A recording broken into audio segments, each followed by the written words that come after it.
Hello everyone and welcome to today's webinar. My name is Richa and I am an Education Support Manager at ACCA.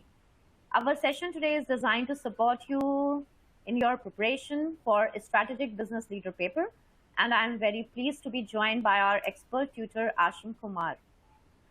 Thank you very much, Richa, and welcome to everyone. I think the fact that you've made the effort to come along and attend to this speaks well of you and your commitment to passing the SBL. In the same way, I will do my best to add value in the short time that we have together that's going to get you across the line with the examination.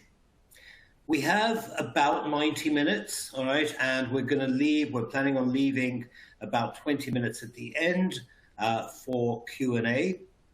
The aim is really, here we are, 3 weeks before the exam.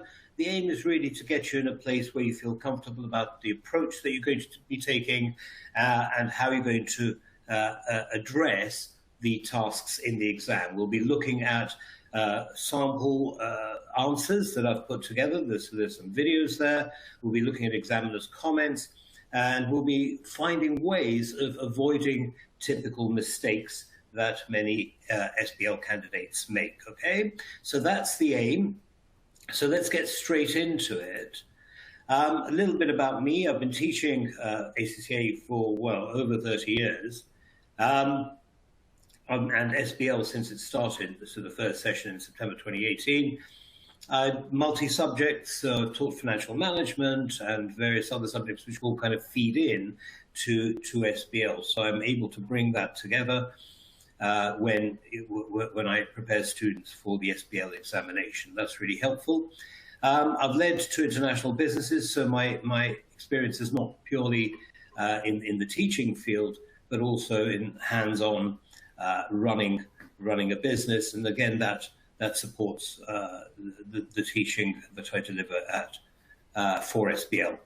And I've been fortunate enough to have amongst my students a number of prize winners for this paper, so clearly something is working. All right, so what are we going to be talking about today? Now, although this is a list, we'll actually be doing, it's kind of, we'll be talking about more than one at any point in time. All right, but this is just to allow us some an overview of the areas that we'll be covering. Okay, so we'll start off with some frequently asked questions, which I often face, and the teams, training teams around the world often face from students, and we'll get those addressed first, and then that'll allow us more time in the Q&A to get down to more specific questions that you might have. What are we going to be doing? We're going to be looking at what we do in the RPRT, the reading, planning, and reflection time, which we have. Remember, SBL is a 4-hour examination, and my recommendation is always to use the first hour for reading, planning, and reflection, all right? Because that then allows us to construct the optimal solutions in the remaining 3 hours. We'll be looking at some answers that I've crafted, and you'll be watching videos of how I've done them for the March-June 2022 sample examination. We're going to be looking at examiners' reports and, taking from those the issues that commonly come up, so the challenges that commonly come up that candidates face, so that we can make sure that we don't have the same challenges when we sit the examination. And then, as I say, we have about 20 minutes at the end for Q&A. Now, I hope that you've all had a chance to look at the March-June 2022 examination. As you all know, SBL is an enormous exam, okay, lots and lots of data in it, and it'd be really helpful if you'd looked at this, or it is really helpful if you've looked at this, because then you'll be able to follow what I create in the videos more easily. You'll know what I'm talking about. Okay, so that's the agenda. Now, I think a really good place to start is by clarifying the expectations of the association with this examination. And I'll just read it very quickly. Strategic Business Leader exam is designed to mirror the workplace requires you to demonstrate a blend of technical, ethical, and professional skills. Now, the reason I want to highlight this is this. a lot of students think that this is an academic theoretical examination. It absolutely is not. And we see it there in black and white.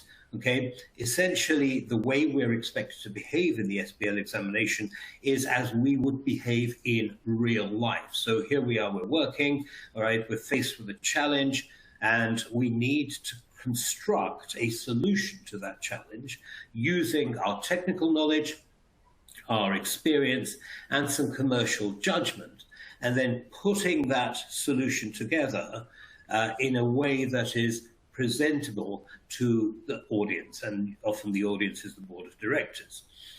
We are asked to take different roles in the examination, so we might be an independent consultant, or we might be a middle manager, all right, who's reporting to the finance director, something like that. And so that is also important. So the thinking throughout our examination is, if we were in the real world, in this position, producing a solution for this audience, what would we say? All right? That has to be the underlying thinking for everything you produce in the examination. What does that mean in practical terms? It means things like, please do not state frameworks and models. Please do not explain frameworks and models. Please do not repeat data from the question, but focus on what you would say to the board of directors. I mean, just think of it like this, right? If you go in front of the board of directors who are looking for a solution to the competitive environment, explaining to the board of directors how Porter's 5 forces model works is really going to bore them to tears. They don't care. They want to know, how do we deal with the competition? Now, in your analysis, you may well use Porter's 5 forces, all right, to help you structure your answer. That's fine, that's great, but so you'd use that in your planning, but you don't include that in your answer. Okay, so things like that are important to remember. You're in the real world. Okay, so before we get right into it, just a couple of things I'd like to ask, please. A couple of short questions. The first one is, have you sat SBL before, yes or no? I believe that you can respond to that. And I'll just give you a couple of seconds to do that, and then I'll tell you why I'm asking the question. All right, okay. So about a quarter of you have sat it before, 3/4 have not. It's fine either way. The reason I ask is this. Very often what I find, those of you who've sat it before and not got through, the typical reason is not the lack of technical knowledge. The typical reason is because of the approach in the examination, okay? Especially if you've earned, let's say, 45 to 49% in your previous sitting, all right? The reason is because of the way that you have presented your solution and created your solution in the examination, okay? So I want you to remember that. I don't feel that SBL is an insurmountable hurdle. It is not. You just need to know the right approach to the examination. Those of you who've not sat SBL before, that's about 3/4 of you, that's fine, okay? And I hope that you will gain quite a lot of insight today as to how to move forward with preparing. We've got just under 3 weeks in which to make sure that we're experts at that. Those of you who have sat the exam, or even if you haven't, when you practice questions, I'd like to know, please, what your biggest challenge is when you're preparing answers to those questions. So I'll give you a couple of minutes to go through that and respond to that question.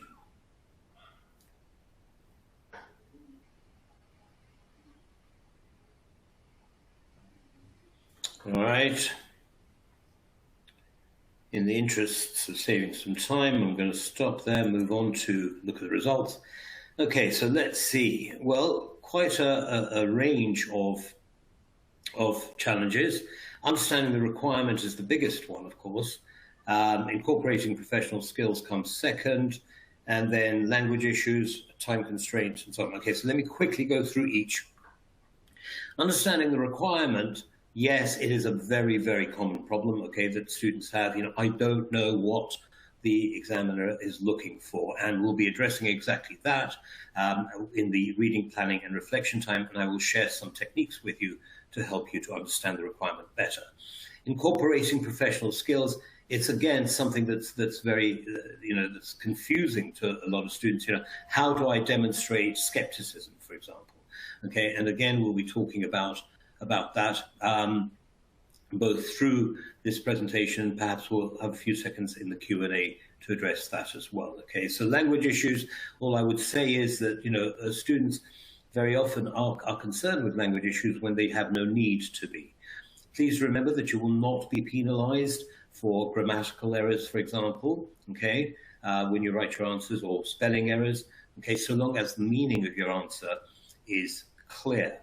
However, on the other hand, please use proper English. So please don't use words like yeah, Y-E-A-H, okay, or I don't know, some other shortened version of the word. Use the proper word. Say yes, okay. Remember, you are delivering to the board of directors, okay, and you need to demonstrate professionalism by using words spelled properly.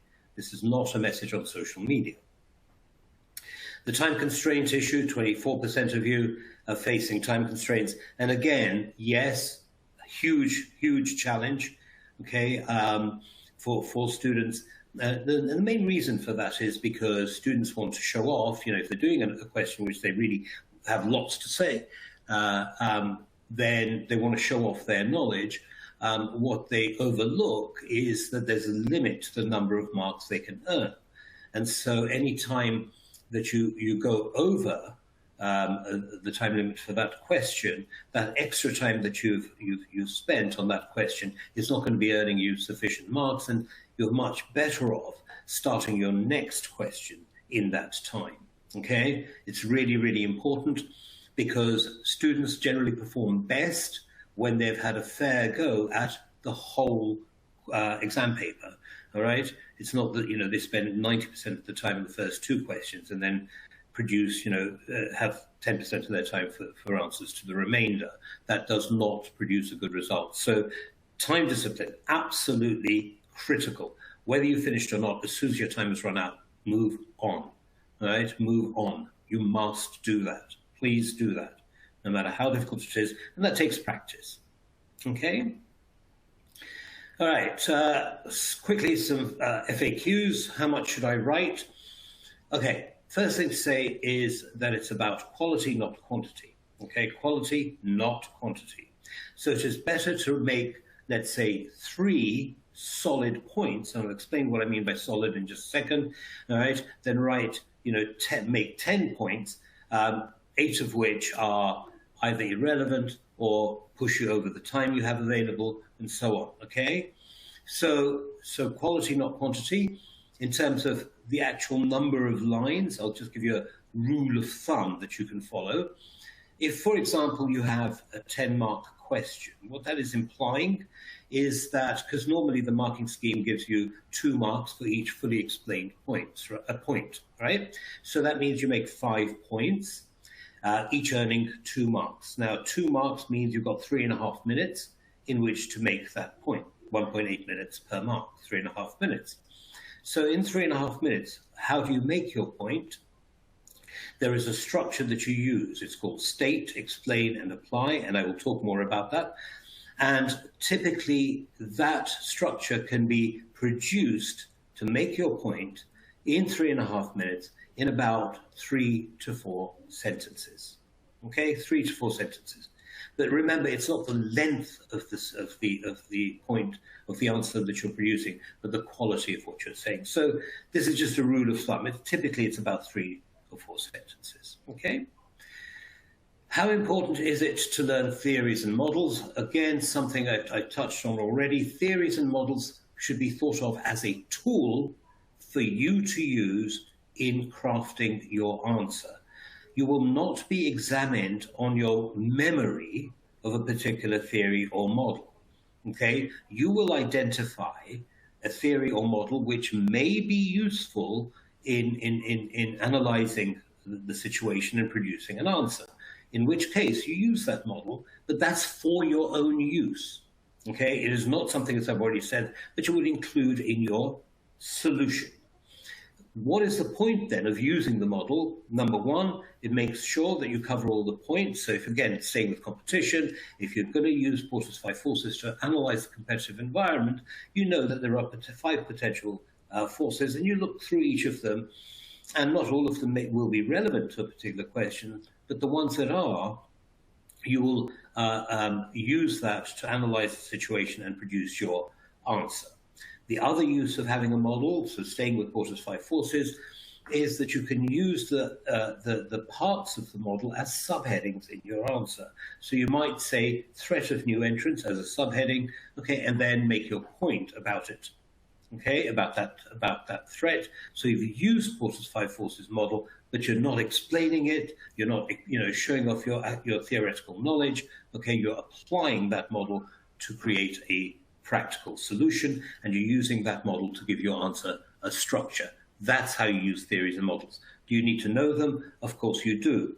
Of course you do. There are some key models in most of the areas of the syllabus which are useful. Okay, which topics should I focus on? Now, again, very, very common question. In fact, I think we've got that question asked today already. We've had it asked. Thing to remember, SBL questions are not topic specific, all right? SBL questions are real world based questions. So in the real world, you don't get a challenge, right? A business challenge, which is only about one topic, all right? About, I don't know, stakeholder expectations. Because in the real world, your stakeholder expectations have implications for lots of other topics. So let's say, for example, your customers want a particular type of product. That's a stakeholder expectation. However, in order to do that, to meet that expectation, you need to invest perhaps in improving the quality of your product or service. You're going to reduce the profitability perhaps in the first year as you make those investments. Your share price might come down. Your shareholder expectations will therefore be disappointed. Your share, there's a risk that your board of directors might be, removed by shareholders. All sorts of things, okay, which are relevant to meeting your customers' demands, right? And that's what you're expected to demonstrate as a professional person. You don't just say, well, this is how I'd make my customers happy. The board of directors would say, well, yeah, okay, but what does that mean for the business as a whole? Yeah, what does it mean? And all the things I've just listed, all right, are relevant to your solution. All right? So, going back to the question, which topics should I focus on?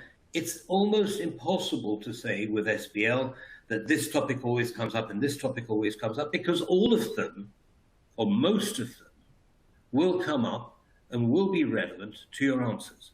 So I know you've heard this with other subjects, right? But picking a particular topic or topics to focus on and become expert on, and then ignoring the others is not it's a very risky approach to take. So please don't do that. Okay, I want you to be familiar with the whole of the syllabus, and by practicing questions, get familiar with integrating topics from across the syllabus as relevant, as described in my example a couple of minutes ago. Okay, so which topics? All of them, and get used to integrating them in your answers. How do I earn my professional skills marks? Well, clearly professional skills, 20% of the total mark available, absolutely critical. How do we incorporate those? Well, the first thing to say is that we need to practice incorporating them in questions well before we go into the examination. What do I mean? So, for example, if your professional skill or the requirement says skepticism, then when you write your answer, when you're practicing, right, think about how you would demonstrate. So you'd say, well, I would like to challenge or question this assertion that whatever, this is not a threat or this is an opportunity. And then you would explain why you would challenge it. Now, that sentence, by simply using that terminology, that wording is demonstrating skepticism, okay? Or you might say, you know, I recommend asking the board of directors some more questions to clarify the situation.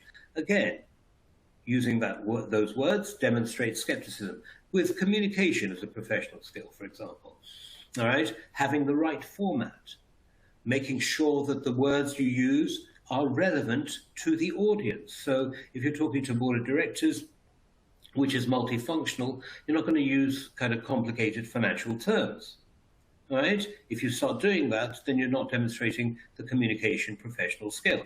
Now, again, all of these come with practice, but the first step is to understand, and I'm not talking about memorizing, understanding what the professional skill actually means, all right? What it means. And there's a lot of information available on the ACCA website and you know, student hubs and so on, which you can access to understand those.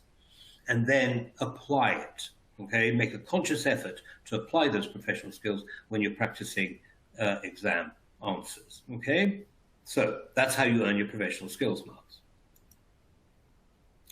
Now, how do we use our reading, planning, and reflection time? Just before we have a video, I just want to go through the steps so that you'll be able to kind of link these to the video as you watch it. So step one, read and analyze the overview. And typically the overview is in Exhibit 1. All right, you need to do that to get at the context of the organization. Step two, copy paste all the tasks into the word processor response option. Just copy paste, all right? Very easy to do. All the tasks, including the professional skill part of the task and so on, just copy paste, easy. Then what you do, and this is about understanding the question, understanding the requirement, this is how you do that.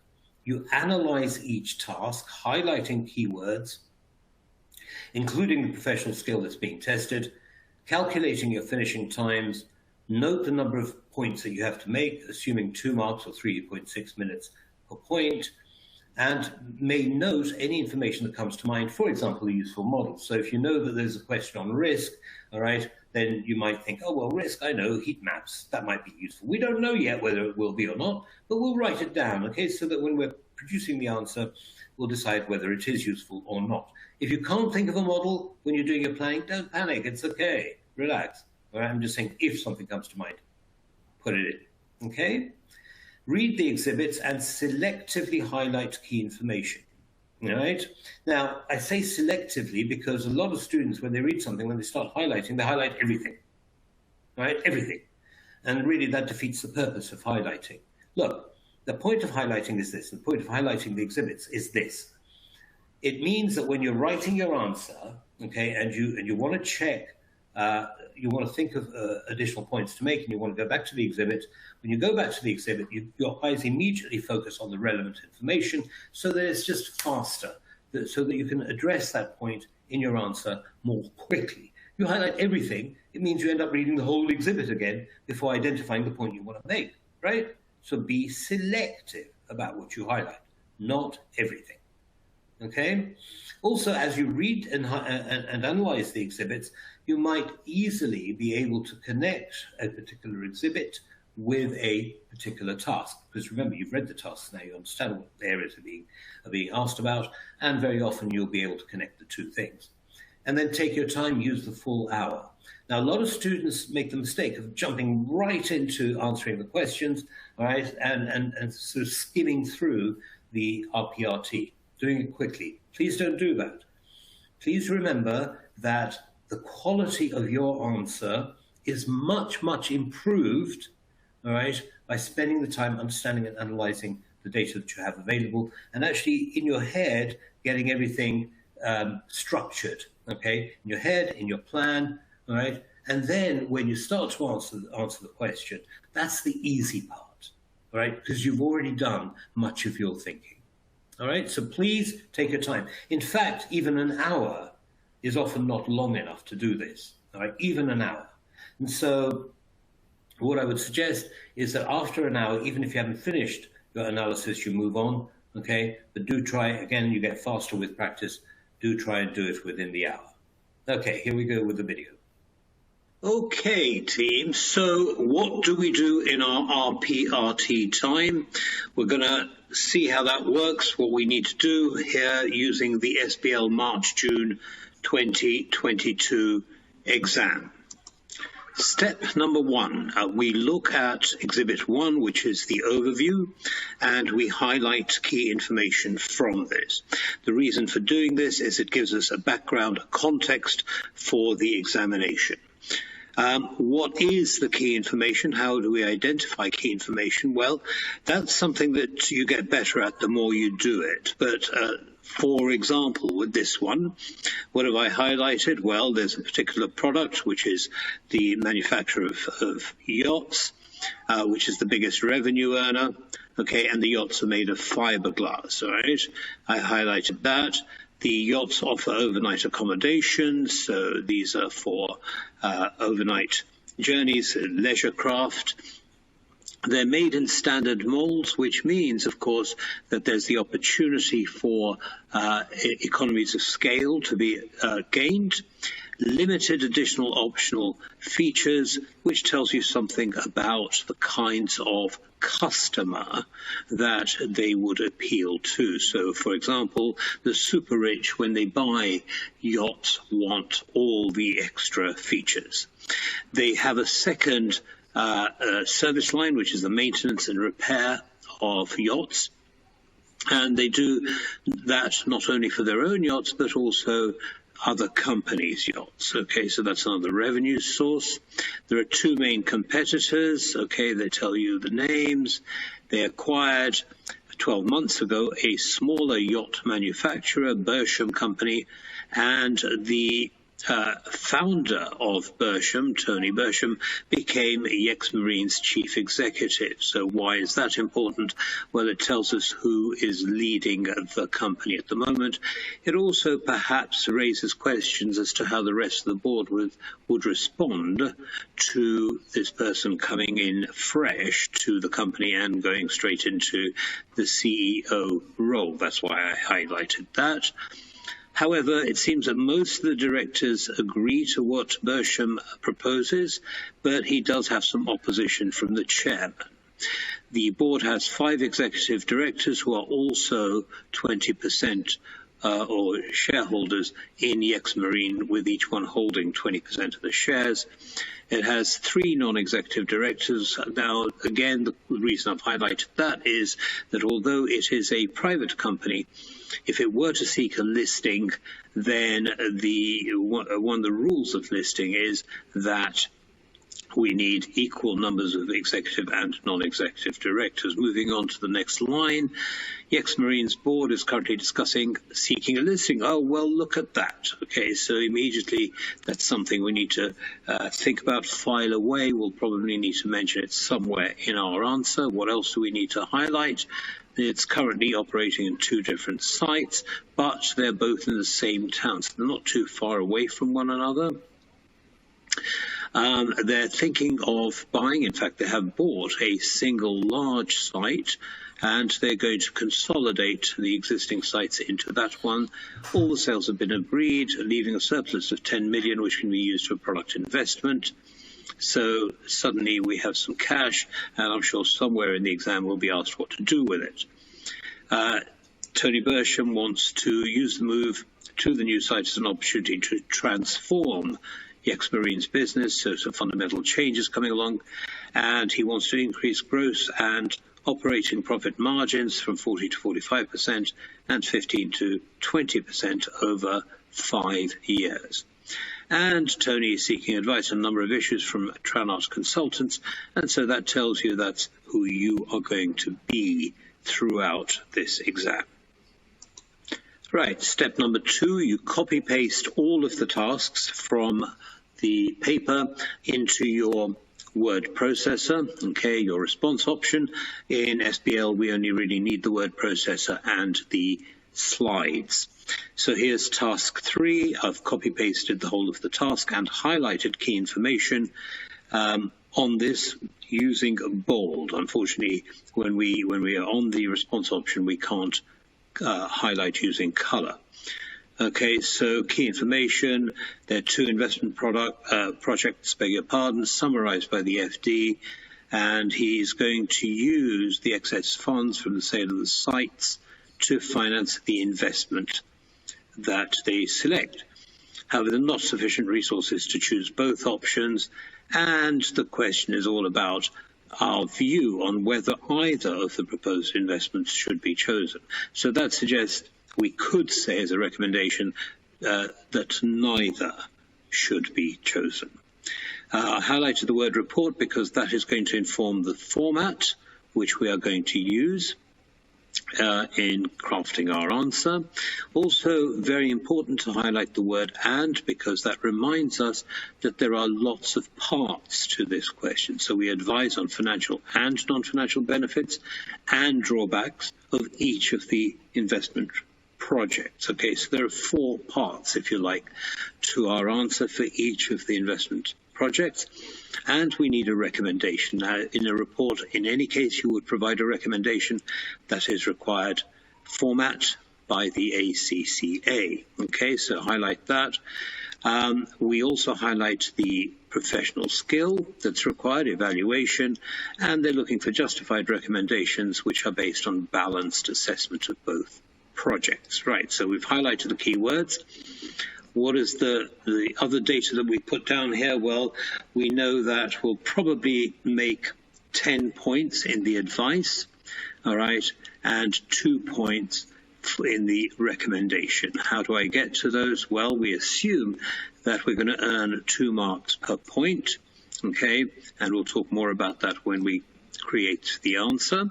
So 2 marks per point, so I'm saying 20 of the 24 marks are going to be the advice, and 4 of the 24 marks for the recommendation. Now, we don't know this for sure, but it's a rule of thumb that we will use, and that is that we assume 2 marks per point made. Okay, so 10 points, we're going to spend 36 minutes on the advice. Why 36 minutes? Well, because we're going to earn 20 marks on the advice, and we're going to work on the basis of 1.8 minutes per mark. That makes 36 minutes. Now, my recommendation is that rather than write 36 minutes, put down the finishing time. It's just much easier to do that in the RPRT, so that when you're actually doing the exam, you can check whether you've reached the finishing time rather than having to calculate how many minutes you've spent on each part. Okay, so put down the finishing time. I'm assuming here we start the exam at 9, or we start answering this question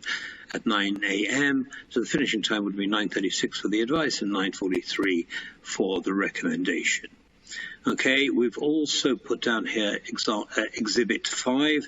All right, sometimes it's fairly straightforward to link the exhibit to the question. Now, this is not to say that this is the only exhibit that we may need, but we know from looking at the titles of the exhibits that it is likely to be relevant to this answer. We do a similar thing for task number 4. Okay, the only thing I want to point out here that I've done differently is that I have also keyed in a couple of models or theories, if you like, which might be relevant. This question is on risk, and suddenly as soon as I hear the word risk, I think ALARP, as low as reasonably practicable, and heat map, all right, for risk assessment and risk management. Okay, so that's all I've done, and that's step 2 in the RPRT. Step 3 in the RPRT is now to look at the exhibits. You take each one in turn, you read through it, and you highlight again key information from that exhibit. A couple of things to remember. The first is, don't highlight everything, please. Okay, only highlight that information which is likely to form part of a future answer. I know you haven't had a look at the tasks yet, okay, or certainly not in detail, but you will know the kinds of areas that you're going to be asked about, okay, because you've analyzed the tasks. And so with that knowledge, you can identify what kinds of information or what information in the exhibits is going to be useful to us, all right? So here, more automation in production, improving standardization and efficiency. I've highlighted dominated by the big three, so it tells you about the competitive environment and so on. Now look, my strong recommendation is to get to the first 2 steps done, all right, in about 10 to 15 minutes. The remaining time, which is about 45 minutes, take your time, read each of the exhibits carefully and highlight key information as you go along. Do not fall into the trap of jumping straight into answering questions without fully understanding all the information that is available in the exhibits and fully understanding the requirement of the examiner. Okay, so you're now ready to start answering the questions. Okay, so hopefully you found that useful. If you have any questions on that, please make a note of them. We can try and address them in the Q&A at the end, okay? Let's now move on to actually answering the question. We're going to start with task number 3, okay? Remember, we're going to be doing 2 tasks, tasks 3 and 4, and we're just going to go straight into that. All right, so we're now ready to craft our first answer. We're doing question number 3 or task number 3. And the first thing we do, because we know the format required, is a report. So let us set that up. Head it up, report. And by the way, I would recommend writing answer because this is directly underneath the task that you've copy-pasted into the WP. So for the marker to be clear, put in the word answer so the marker knows that this is the answer. I put in a heading saying report, all right?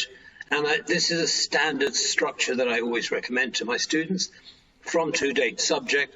And to be honest, I think, I would use that whatever the format required. So whether it's a report or a briefing paper, okay, I would invite you to use this structure. It just saves you having to think about it. Now, because it's a report, what we also need to do is we need to put in an introduction. So I'm going to do that now. All right, and there we go. Introduction. This report advises on the financial, non-financial benefits and drawbacks of each of the investment projects and recommends those reasons which, if any, should be chosen. Now, the sharp ones amongst you will realize or will recognize these words because they come straight out of the question. There you go. So all I've done is copy-pasted the requirement into my introduction and then just reworded it to make it sound like an introduction rather than a requirement, and that saves quite a lot of time. I'm now ready to start on the main body of the report. And again, what we do is we look at the task, okay, financial and non-financial benefits and drawbacks of each project. There are 2 projects, okay, and a recommendation. That's what's required of us. So a convenient way of preparing your answer format or structure is to use these words as subheadings. This makes it a lot easier for the marker to mark. It shows the marker that you've answered all parts of the question. It makes sure that you don't miss out any parts of the question. And it allows you to focus your thoughts on each topic as you start to put your points in under each of those headings, okay? So the next step is to use the terminology from the task and lay out some subheadings. So that's what I've done directly underneath the introduction. Okay, I've put in financial benefits for each project, financial drawbacks, non-financial benefits, non-financial drawbacks, and then recommendations. Okay, so there you are. There's a subheading, there's this framework of your answer, and it makes life a lot easier, as I said, for everyone. As you've noticed, I've also made the subheadings bold. Again, this takes a few seconds, but in terms of clarity and professionalism, it's well worth spending that time. Okay, now let's go back to our analysis of the requirement, see why we've done it. So we're going to make 10 points for the advice, right? 10 points for the advice. and there are 2 projects, so we're going to make 5 points for one of them and 5 points for the other. Okay, financial and non-financial drawbacks and benefits. Right, so that's the number of points we're aiming to make for each. The other thing we look at is the exhibit, which contains most of the information, which is going to inform our answer. So we now go to exhibit number 5. We're going to look at the data from exhibit number 5, but we need to do it in a structured way. So what I would suggest is we start with the financial benefits and drawbacks, and we focus on dinghies on the first project first. Okay, so when we look at exhibit 5, we look only at the financial issues around the dinghies. So looking at the dinghies, we see that the price is 4,000, so it's actually quite affordable. So this is a mass market product, okay, and we're likely to be able to sell relatively high volumes of it. Okay, they're being sold to families, remember. Dinghies have healthy gross and operating profit margins, 35 and 12%. And the payback is 3.5 years. So it's quite a short payback period because, of course, the initial investment for making these is going to be smaller than for the yachts. The net present value, again, quite a healthy NPV, 5.5 million positive in 3.5 years, which is good news. Okay, it's high, and the initial investment required is 4 million, which means that we can, we will have a bit left over from the 10 million that we have available to invest. We expect our first revenue in 1.5 years. So we're going to start receiving money quite quickly. Okay, so that's the, these are all seemingly quite positive benefits. So let's put that into our answer. Okay, so here I've put it in here. Under financial benefits for dinghies, low initial investments of $4 million, which will leave $6 million to invest in the planned transformation strategy. Now, the second part of this is really, really important. If you simply say low initial investments of $4 million, which many students do, and they just leave it at that, you don't earn any marks, because all you're doing is repeating something from the task, right, from the exhibit. You always have to ask yourself, well, so what? All right, and the so what in this example is it leaves us some money to invest in other parts of our transformation strategy. Now, we know there's a transformation strategy in play because the question tells us this. I've also made a second point here. Also, our first returns are expected within 1.5 years. Yeah, fine, but don't stop there.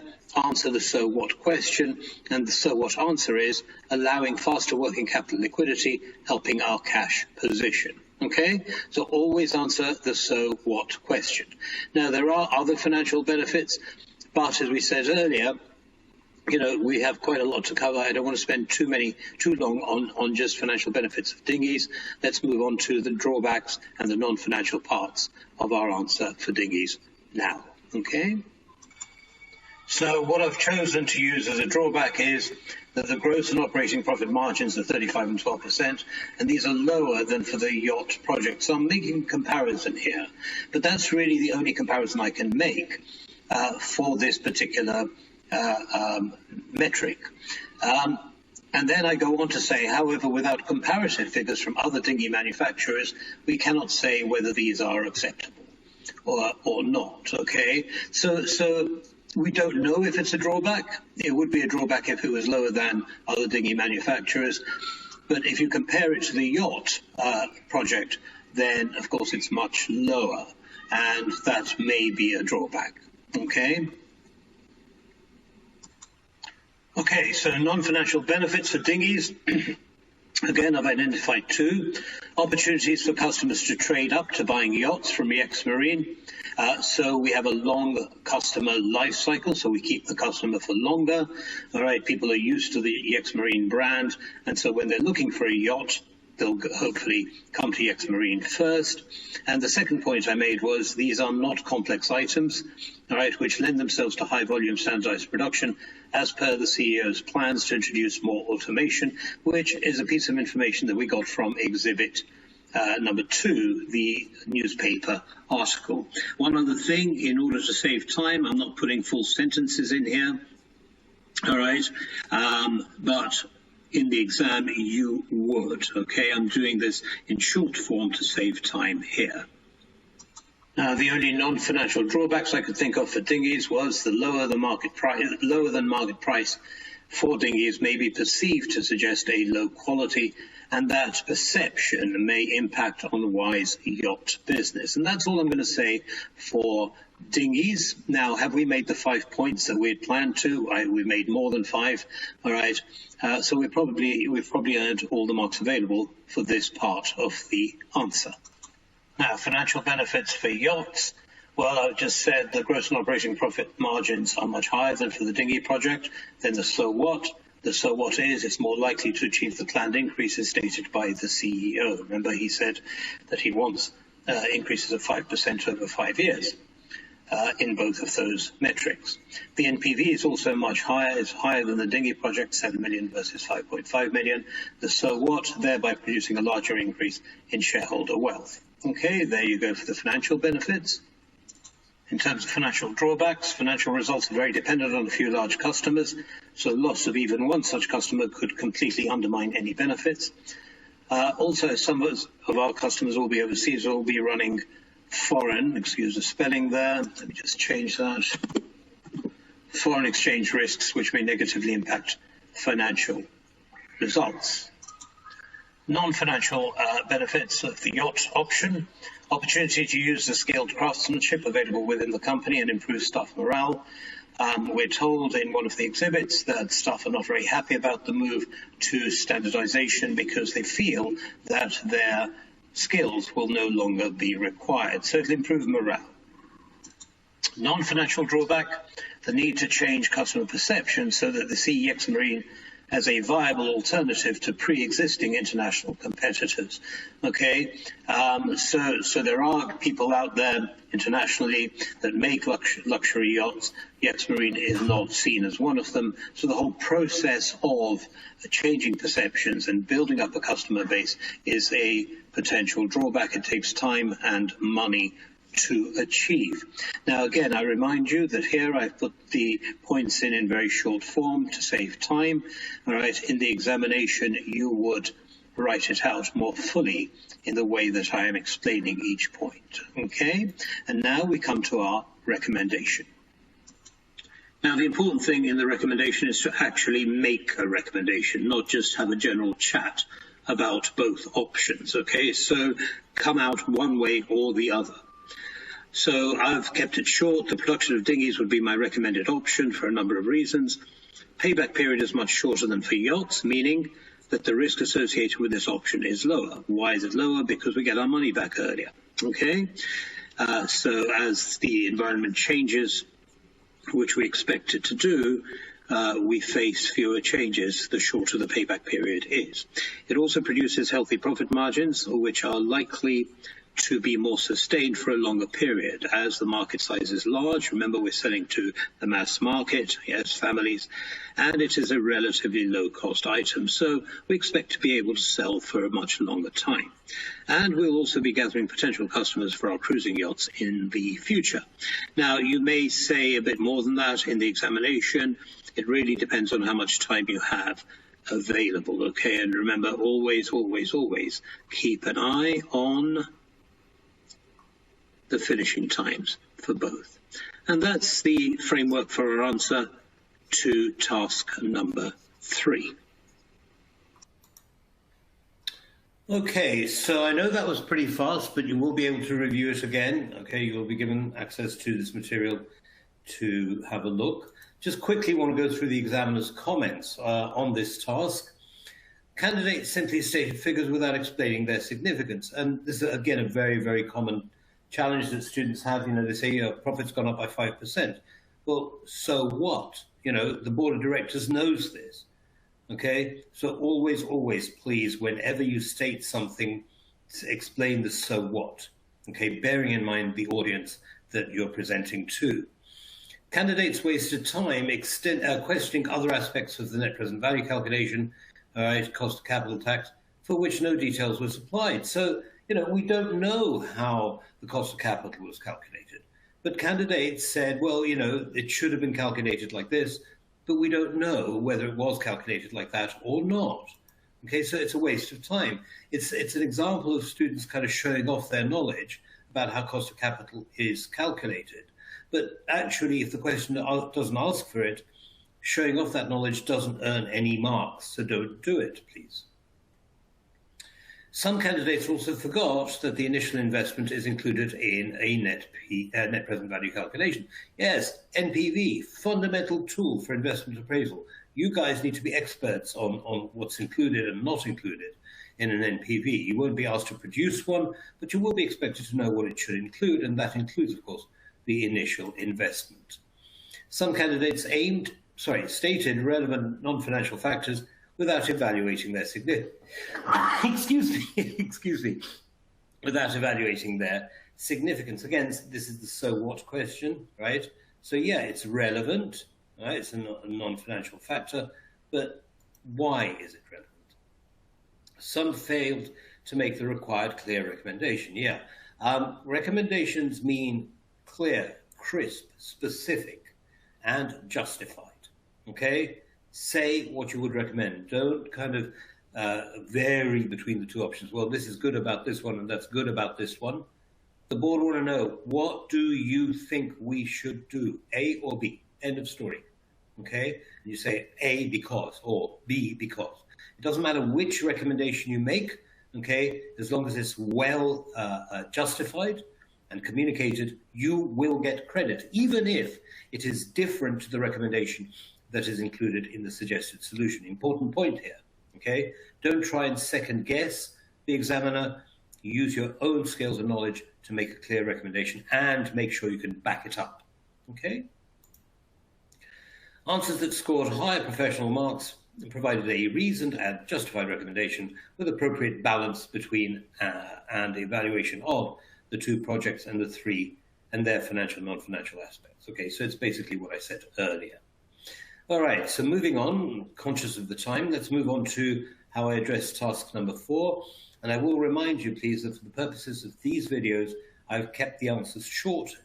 Okay, in the examination, each of those points that I made would have to follow state, explain, apply, 3 to 4 sentences, fully explained. Okay, so what you're seeing here is not what you're expected to produce in the examination.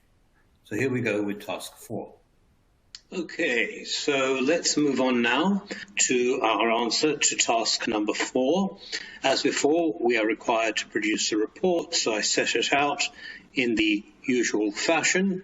The introduction, again, is simply a restatement of the task requirement, okay? And I'm also using the task requirement to set out some subheadings. So evaluation of risk assessment and its impacts, the adequacy of the risk mitigation and recommendations for further mitigation. So basically, I've explained in the previous video why I do all of this, so I'm not going to waste any more time on that.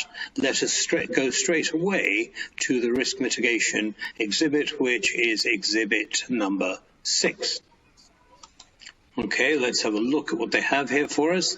There are only 2 risks that they've identified, so that actually might be a weakness in the whole risk assessment area, but let's look at what they've given us. The first potential risk is flooding.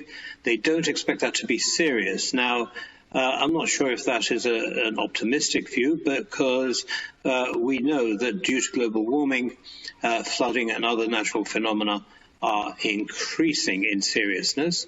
Potential impacts, a temporary interruption of business, well, not sure about that. And in any case, how long is temporary? And what time period do we have to make, a contingency for? And then risk mitigating activities, insurance, well, that makes sense. Local flood defences, yes. Watching for flood warnings, yes. There doesn't seem to be anything there that is proactive. So, for example, what happens if the flood causes a not so temporary interruption? All right, what is our contingency plan? Don't seem to have one here. The second risk, product obsolescence risk, current and new products. Okay, the risk level is seen as serious. Well, it may be that there's a serious risk to our current product, the cruising yachts. But in terms of the dinghies, if we go for the dinghy option from the last question, product obsolescence is likely to be less of a problem. So I think maybe we need to differentiate between the two to determine risk level. Potential impact, well, loss of income and market share, fairly straightforward, straight obvious. But again, it depends on which product we're talking about. And the risk mitigating activities, comparisons with local competitors, well, that sounds as though we're playing catch up all the time. Okay, so we're doing what they're doing and then trying to copy them. Perhaps what we should be doing, because we're in actually a slightly different market to them, is actually leading the way rather than following.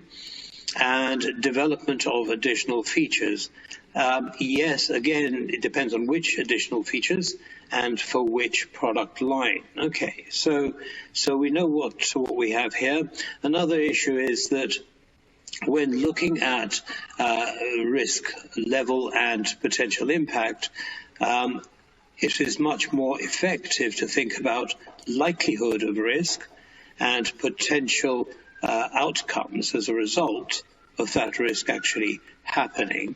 And the reason it's better to do it that way is likelihood of risk forces you to think of a number.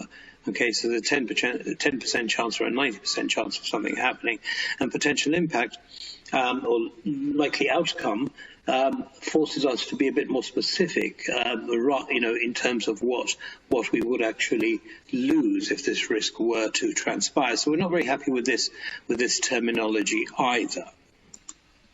Okay, so now let's go back to our plan, and we know that in total, for the 12 marks available, we need to make 6 points, all right? So we've got 3 headings, so we're thinking we'll probably make two points under each one. We might have time to break more, we may not, but that's our goal, okay? So under the first heading, evaluation of the risk assessment and impacts, have made the following 2 points. In general, both of these measures are inadequate because they're subjective. A better way to labeling these would be likelihood and impact, as this would encourage us to quantify them. For example, a 60% risk and a loss of 6 months' income. These provide an objective picture of the risk and allow us to focus mitigation and contingency plans more precisely. Okay, so that last sentence is the so what. Okay, why would we do that? Okay. The second point, the risk of obsolescence, should be divided between the existing and new products, as the likelihood of dinghies becoming obsolete is far lower, assuming we select dinghies over luxury yachts. The dinghies, as a simple product with little or no unique features, are much less likely to become obsolete than the current range of cruising yachts. This distinction should then be reflected in the impact of this risk materializing. Okay, so it's inadequate. That's our assessment, okay, of their risk assessment and impacts. Now let's move on to the risk mitigation part. Okay, so moving on to the next part of the answer, adequacy of risk mitigation. Again, 2 points.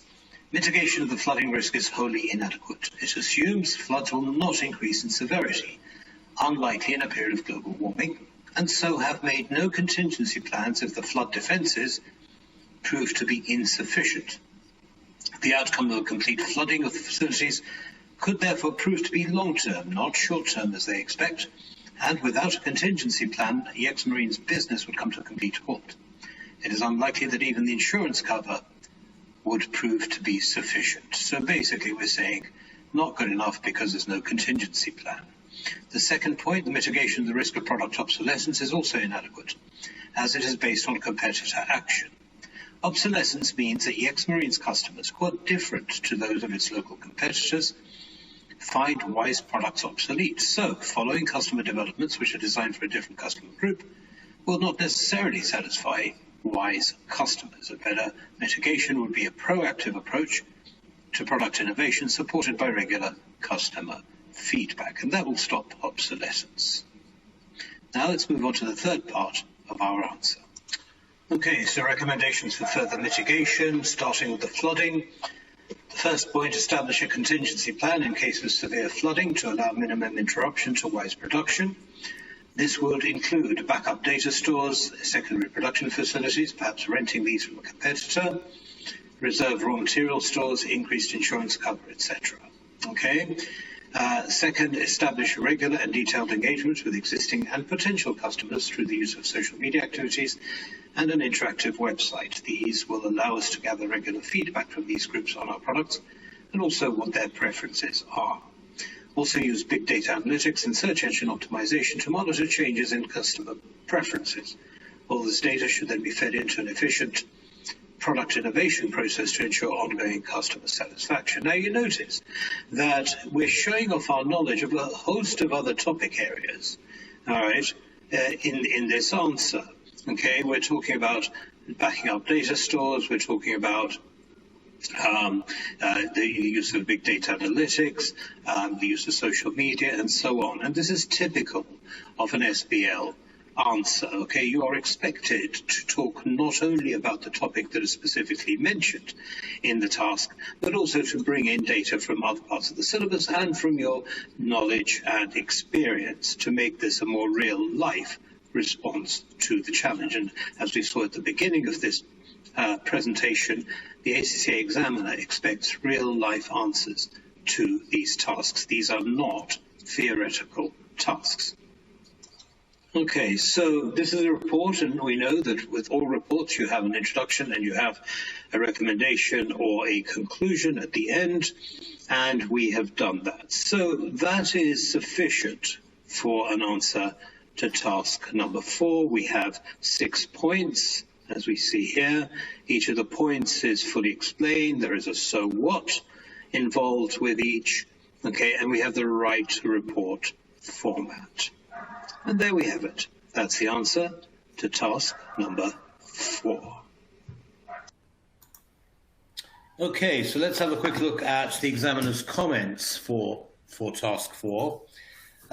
Simply stated, a student simply stated that mitigating activities were adequate or inadequate without giving reasons. Okay, so again, it's a so what, okay, that was missing.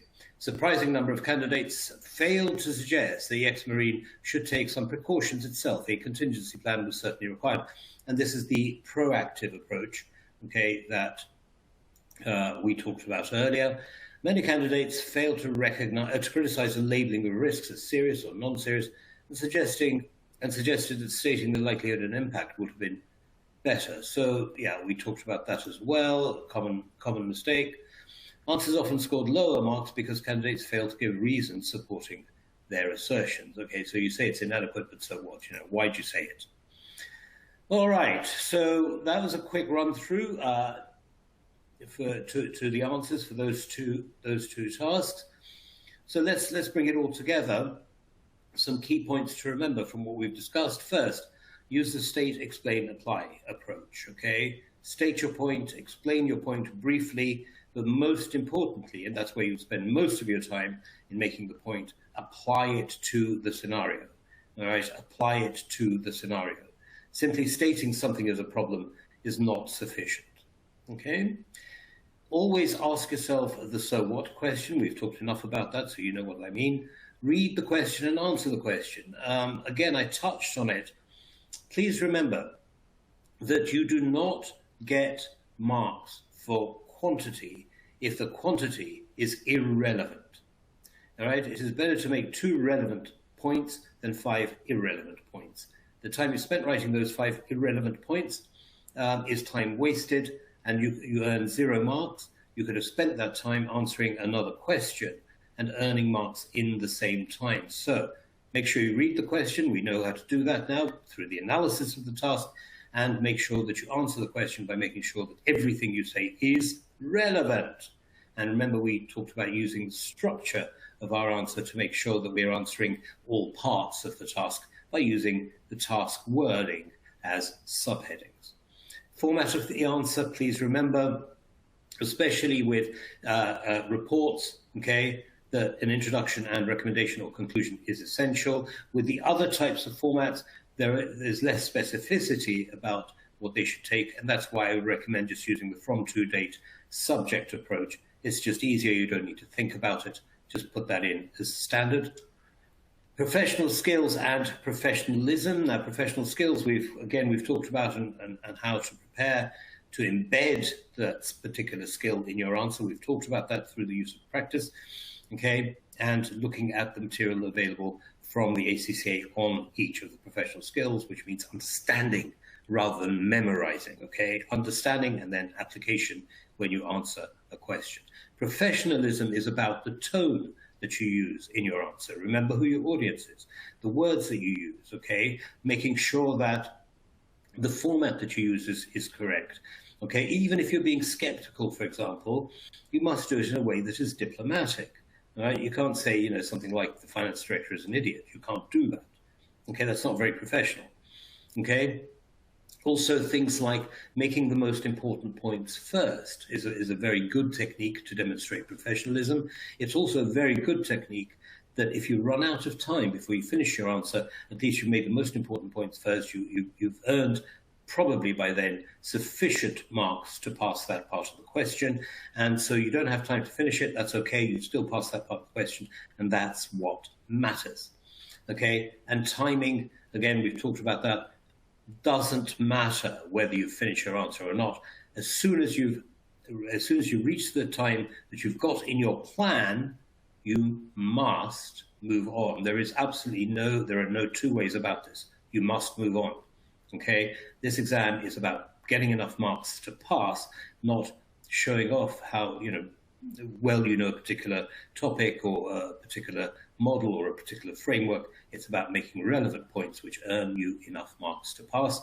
And by overrunning on time, you are not doing that. Okay, so these are the key points to remember based on everything that we've seen and heard so far. Okay, overall examiner comments. So we talked about specific comments earlier. Here are some general comments from this script. Lack of depth and explanation in the points that candidates make. So what? State, explain, apply. Both of these help with those. Failing to consider the context of the ex-marine. Yes, and this is, again, part of the application. All right, when we apply a point, when we apply it to the particular challenge, that needs to take into account the ex-marine's position. So, it's a big supplier, who the customers are, how many competitors it has, etc. So make a point that is relevant to their context, not a general point. Fail to make sufficient reference to the exhibits. So, what he's saying there is that a lot of students just make general points about how a company should respond to this, rather than using specific information from the exhibits to substantiate the points that they're making. Reproducing materials from the exhibits without commenting on it or developing points further. Again, please don't just copy-paste from the question. The examiner and the marker know what's in the question. If you're going to use information from the question, which of course you will from the exhibits, okay, then please add value to it. Simply copy-pasting something from the exhibit will earn 0 marks because you're not adding value. Not reading the task requirements carefully enough. Well, that one, we know exactly how to deal with that now. Technical knowledge alone or explanation of theory does not score marks. Explanation of theory, we've talked about. Technical knowledge, we've talked about. Simply saying that you know about a particular topic is not going to earn you marks. This is not an academic exam where you simply regurgitate all the theory that you've learned in the preceding year. It's all about real-world application. Overlong paragraphs with aspects of a task discussed in a single paragraph containing multiple points. Now, this is about presentation. Okay, each point that you make, each 2-mark point that you make, what I would recommend is that you separate each point from the next one. And you do that by leaving some space between each one, so it's much clearer for the marker to understand what you're doing and to award the relevant number of marks to that point. Okay, if the marker is faced with a huge paragraph which contains 5 or 6 points, then the marker has to kind of separate out each point you're making, and that is time-consuming and awkward for the marker to do. Make the marker's life easy, all right? Keep your points separate using space. And format, audience, tone, commercial acumen. All right, so format we've talked about. Audience, always please remember who you're talking to. Okay, the tone that you use is going to be influenced by the audience that you're talking to, and we've talked about that. And commercial acumen. Okay, again, a reminder that this is not a theoretical academic examination. Okay, it's real world. So use the words and approach that you would in the real world. As a practical application-based examination, professionalism must be demonstrated throughout, okay? So that is something that you are expected to do. Now, recap MCQs. Always the number of tasks in every SBL exam. Yeah, so the number of tasks in the examinations, okay, will vary, right? But typically it's between 3 and 5. All right, and each task will have subtasks. Okay. Oh, I've already given you the answer. I'm sorry, I made a mistake. I've given you the answer to that. So what's the answer to the first one? It's none of the above. Now, I'm not going to make the same mistake again. Professional skills carry this percentage of marks in all examination. Can you put in your chat box how many marks professional skills carry? 10, 15, 20. None of the above. In the chat box, how many marks do professional skills carry? I've already told you this one, so this should be an easy peasy one for you.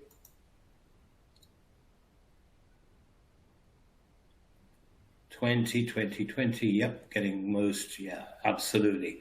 All right, so what does this mean? It means that unless we get our professional skills marks, the chances of us passing, all right, in other words, earning 50 marks out of 80 are substantially reduced. So don't ignore professional skills, practice them as we've already discussed. All professional skills are tested at each sitting. So there are 5 professional skills and they're all tested at each sitting. Is that true or false? Again, in your chat box, please, true or false?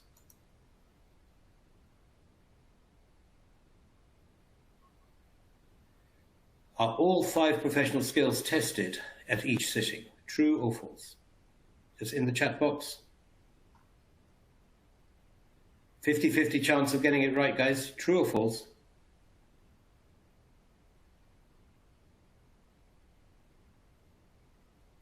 Ooh. The answer is yes, it is true. All 5 professional skills will be tested at each examination sitting. Okay, it's true. However, the number of marks for each professional skill will vary. Okay? To earn 2 marks per point, we should use the following approach. Now, you've heard me say this lots and lots of times. Okay? And here are your options. Explain, state, apply, state, explain, apply, apply, explain, state, state and explain only. Which one?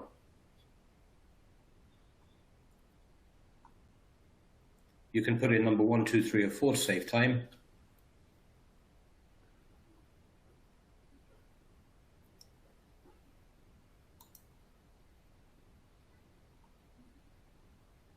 Yeah.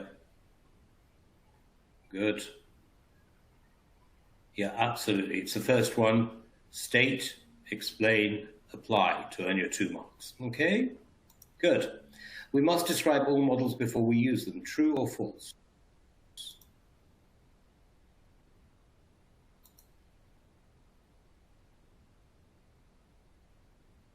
No, reminder, we do not, I repeat, we do not explain the model before we use them. Remember what I said right at the beginning. If you're explaining to the board of directors which model you're using and what it says, they're going to get bored and say, we don't care. We want to know what to do, how to face this challenge, okay? So do not do that, please.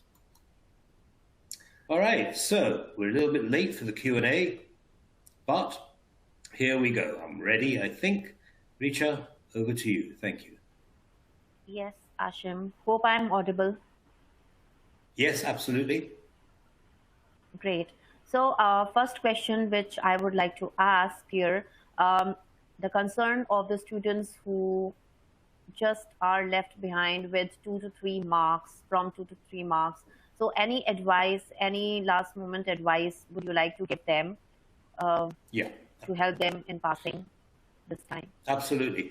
And I touched on this earlier, and typically what you find is that if you've earned between 45 and 49, the main reason for that is inappropriate application, okay? So the way that you address the question, not that you don't have enough technical knowledge, but, because you haven't answered the question, or you haven't made enough points, or you haven't got the right layout, the format, okay, you haven't demonstrated professionalism. So it's your exam technique that you need to focus on, and the answer to improving that, of course, as always, is to practice on the platform doing exactly that, okay? You use the information that I've shared here, okay, to guide you, okay, to improve your exam technique. Absolutely critical. Please do that. We have just short of 3 weeks in which to do that, so you have enough time to just practice,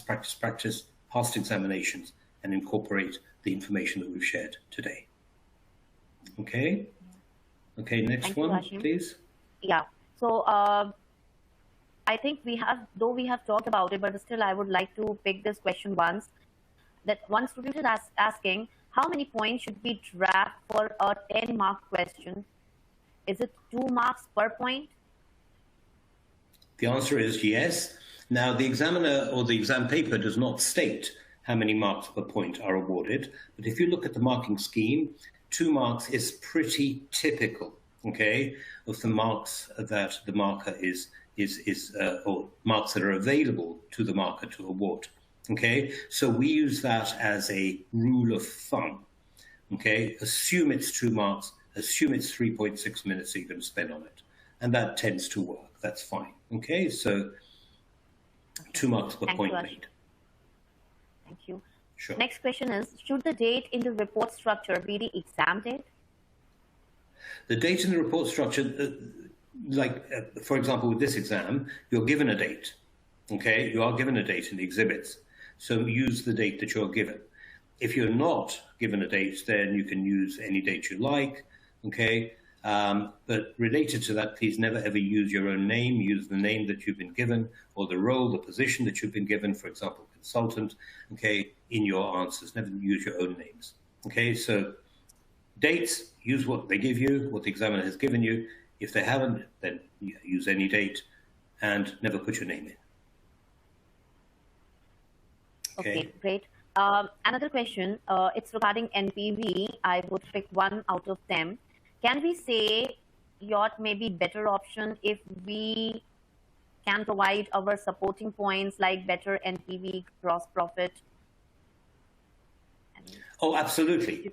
Again, as I said, it doesn't matter what your recommendation is, so long as you produce a solid justification for that recommendation, even if your recommendation is different to the one in the suggested solution, okay? At the end of the day, we make the best recommendation or make the best decisions based on our assessment of the facts. And the way that we assess facts will be different from one candidate to another, from one person working in business to another, okay? So yes, we can say it as long as you have good justification for it. Okay, great. So another question, can we use terms like I feel or I believe in exam while writing answers? I would prefer to use terms like my assessment is or my recommendation is. There's nothing wrong with saying I feel or I believe, but it's more emotional rather than practical, okay?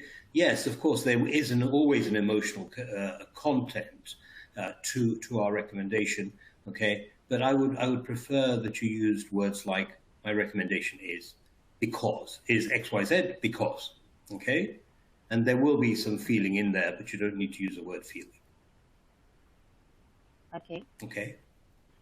Quickly, another question. In task 4 answer, you did not use LRP and heat map differently to what was planned. Could you please explain?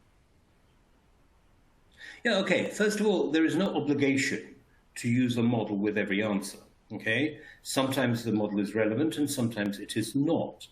Remember that I put in ALARP, ALARP, in the plan at a time when I didn't know whether it was going to be relevant or not. Same with heat map. I just knew that they are often useful models or frameworks in risk-related questions. As it turned out, we didn't need to use them here. Okay, so no, you don't have to use a model in each answer. You can use them if you feel that they add value to your answer by giving you structure, by making sure that you address all the key issues in the topic. Great. I hope that is clear to the student now. And there are two very good questions. If I don't have time at the end of the exam to delete my plan, will it affect my professional marks? Absolutely not. Just make absolutely clear, please, that where your plan ends or where your answer starts. And that's why I recommended always write at the beginning of your answer, task 4. Okay, so it's very clear to the marker. Now, you don't need to worry about deleting your plan. Okay, the marker knows that this is a plan. You can head it, plan, all right, and the marker will ignore it. All right, and focus only on your answer. Don't waste time, leave time, think, oh my God, I need 5 minutes to delete my plans. Don't. Doesn't matter. Okay, but just make sure that it's clear to the marker which is your plan and which is your answer. Yeah. Okay. Is tabular form in reports acceptable? Yeah, tabular form is acceptable, absolutely, and sometimes it is recommended, especially when you're comparing two options, okay? So, in this example, you could have used dinghies and yachts at the tops of 2 columns, and then the criteria in the first column on the left, okay, and then done a comparison of each of those options for each of the criteria. Okay, now the thing about tabular form is that the same rules of explanation, okay, of application apply. So just because it's a table doesn't mean you can get away with just writing 20%, okay? You need to say 20% is good because, or it's not so good because, or it's better than this because. Okay, so yeah, use a table, but that doesn't mean you can't, you don't have to use state, explain, apply. You always need to use state, explain, apply. But yes, tabular form is good, okay, it's clear, but it must be complete. Okay. There is one question where a student wants to know that sometimes the requirement is so tricky that we feel too pressurized to handle the question properly within the time constraint. So he wants the suggestion from you in regards to this. Yeah, well, hopefully I've addressed some of that. Yes, requirements are tricky. There are lots of parts to them, all right?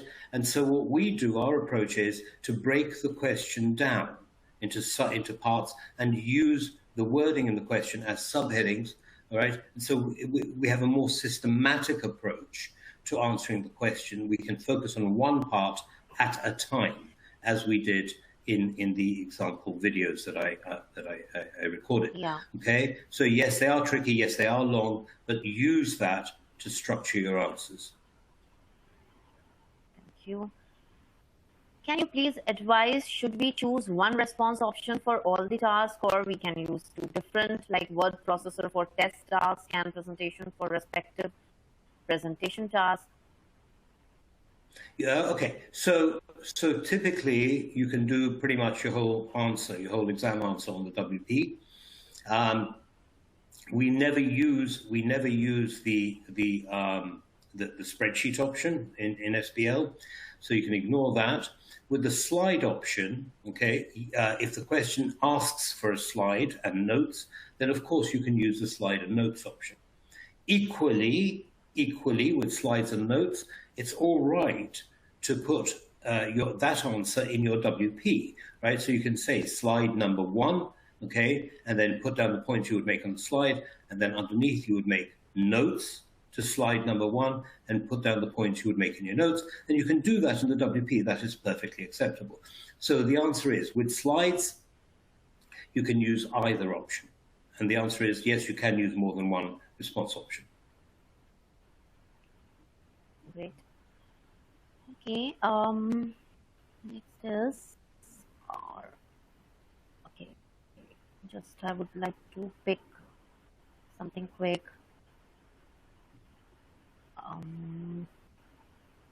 If I use the spreadsheet to work out sums, like how I got an NPV or profit margin, etc., do I need to reference it in the word processor, or do I need to just write down the answer?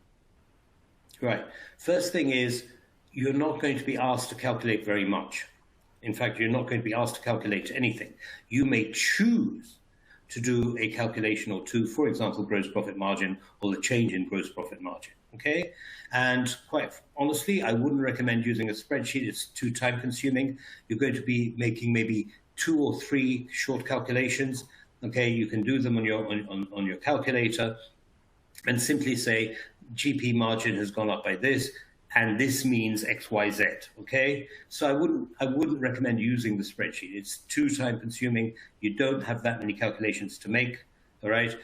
So whatever limited calculations you do, you can do them on your calculator, put the numbers down, and then explain what they mean. That's the most important thing, all right? This is not a numerical examination per se. It's about an analysis of the situation. Part of that analysis will be looking at the numbers, but it's not all about the numbers.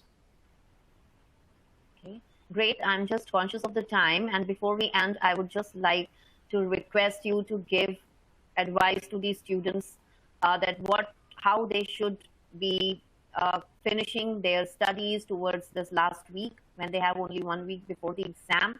So anything would you like to say to them? Absolutely. So please do not spend the time between now and the examination on revising the content, the textbook, okay? Do not.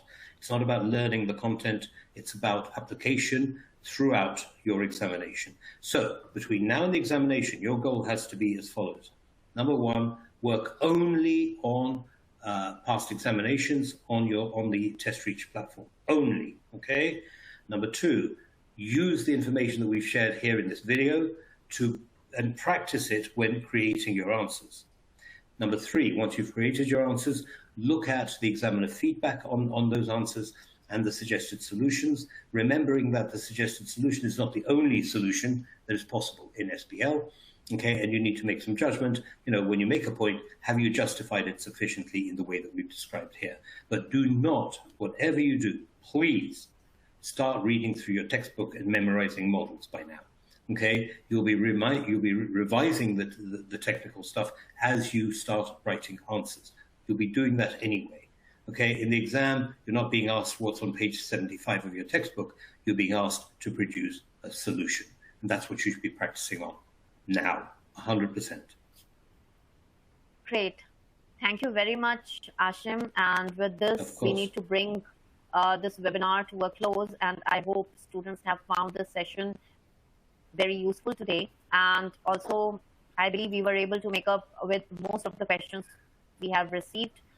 And so I would just like to say to everyone, please remember, those who all have registered for this webinar will be getting an email with the details how they can listen to it again. Do refer to the resource section and pick all important links that may be helpful to you during your exam preparation. With this, I would like to say a big thank you to Ashim, and thank you to all the students for your participation. Wish you all the very best for your exams. Goodbye. Yes, thank you all, and thank you, team at ACCA, for putting this together. Great, hopefully added value to our students.